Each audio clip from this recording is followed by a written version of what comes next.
ನಾನು ಅದು ಕೋರ್ಟ್ ಮುಂದೆ ಇರೋದ್ರಿಂದ ಪ್ರಕರಣ ಅದ್ರ ಬಗ್ಗೆ ಕಾಮೆಂಟ್ ಮಾಡೋಕ್ಕೆ ಹೋಗಲ್ಲ. ಇದು ಕೋರ್ಟ್ ಏನು ತೀರ್ಪು ಕೊಡುತ್ತೆ ಅದನ್ನು ಕಾಯೋಣ.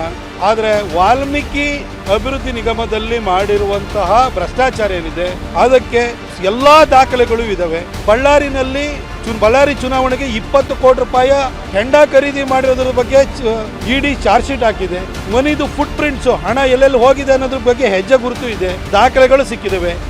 ಸಿದ್ದರಾಮಯ್ಯನವರೇ ಸದನದಲ್ಲೇ ಹೇಳಿದ್ದಾರೆ 187 ಕೋಟಿ ಅಲ್ಲ 89 ಕೋಟಿ ಅಷ್ಟೇ ಅಕ್ರಮವಾಗಿ ಪೋಲಾಗಿರುವಂಥದ್ದು ಅಂತ ಹೇಳಿದ್ದಾರೆ. ಅವರು ಒಬ್ಬ ಕಾನೂನು ಪದವೀಧರರು ಹೌದು, ಹಾಗೂ ಫೈನಾನ್ಸ್ ಮಿನಿಸ್ಟರ್ ಕೂಡ ಹೌದು. ಎನಿ ಫೈನಾನ್ಷಿಯಲ್ ಮಿಸ್ಅಪ್ರೋಪ್ರಿಯೇಷನ್ಗೆ ಫೈನಾನ್ಸ್ ಮಿನಿಸ್ಟರು ತಲೆದಂಡ ಆಗಲೇಬೇಕಾಗುತ್ತೆ. ಫೈನಾನ್ಸ್ ಸೆಕ್ರೆಟರಿ, ಚೀಫ್ ಮಿನಿಸ್ಟರು ಮತ್ತು ಚೀಫ್ ಸೆಕ್ರೆಟರಿಗೆ ಈಗ ಆಲ್ರೆಡಿ ನೋಟಿಸ್ ಹೋಗಿರೋದ್ರಿಂದ ಅವರು ಈ ಪ್ರಕರಣದಲ್ಲಿ 100% ಸಿಗ್ತಾರೆ. ರಾಜೀನಾಮೆ ಕೊಡುವಂತಹ ಪರಿಸ್ಥಿತಿ ಅನಿವಾರ್ಯತೆ ಅವ್ರಿಗೆ ಎದುರಾಗುತ್ತೆ. ಮೂಡದಲ್ಲಿ ಅವರು ಕೋರ್ಟಲ್ಲಿ ಏನೇ ಸರ್ಕಸ್ ಮಾಡ್ಬೋದು, ಆದರೆ ವಾಲ್ಮೀಕಿ ಹಗರಣದಲ್ಲಿ ಅವ್ರು ತಪ್ಪಿಸ್ಕೊಳ್ಳಿಕ್ಕೆ ಸಾಧ್ಯ ಇಲ್ಲ. ಯಾಕಂದರೆ ಅವರೇ ಫೈನಾನ್ಸ್ ಮಿನಿಸ್ಟರ್.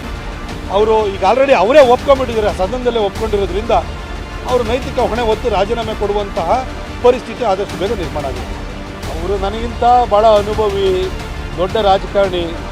ನಾನೊಬ್ಬ ಚಿಕ್ಕವನಾಗಿ ಅವ್ರಿಗೆ ಹೇಳಿದೆ 14 ಸೆಟ್ ಸರೆಂಡರ್ ಮಾಡಿ ಸರ್, ಎಲ್ಲರೂ ಸಿಕ್ಕಾಕೊಳ್ತಾರೆ, ಇಡೀ ಪ್ರಕರಣ ಅನ್ನೋದು ತಾರ್ಕಿಕ ಅಂತ್ಯಕ್ಕೆ ಹೋಗುತ್ತೆ ಅಂತ.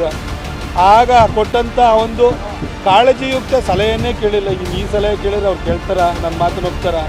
ಅವ್ರು ದೊಡ್ಡವರು, ಅವ್ರ ವಿವೇಚನೆ ತಕ್ಕಾಗಿ ಮಾಡಲಿ, ಅವ್ರನ್ನ ನಾವು ಕಾನೂನು ಹೋರಾಟ ಮಾಡ್ತೀವಿ.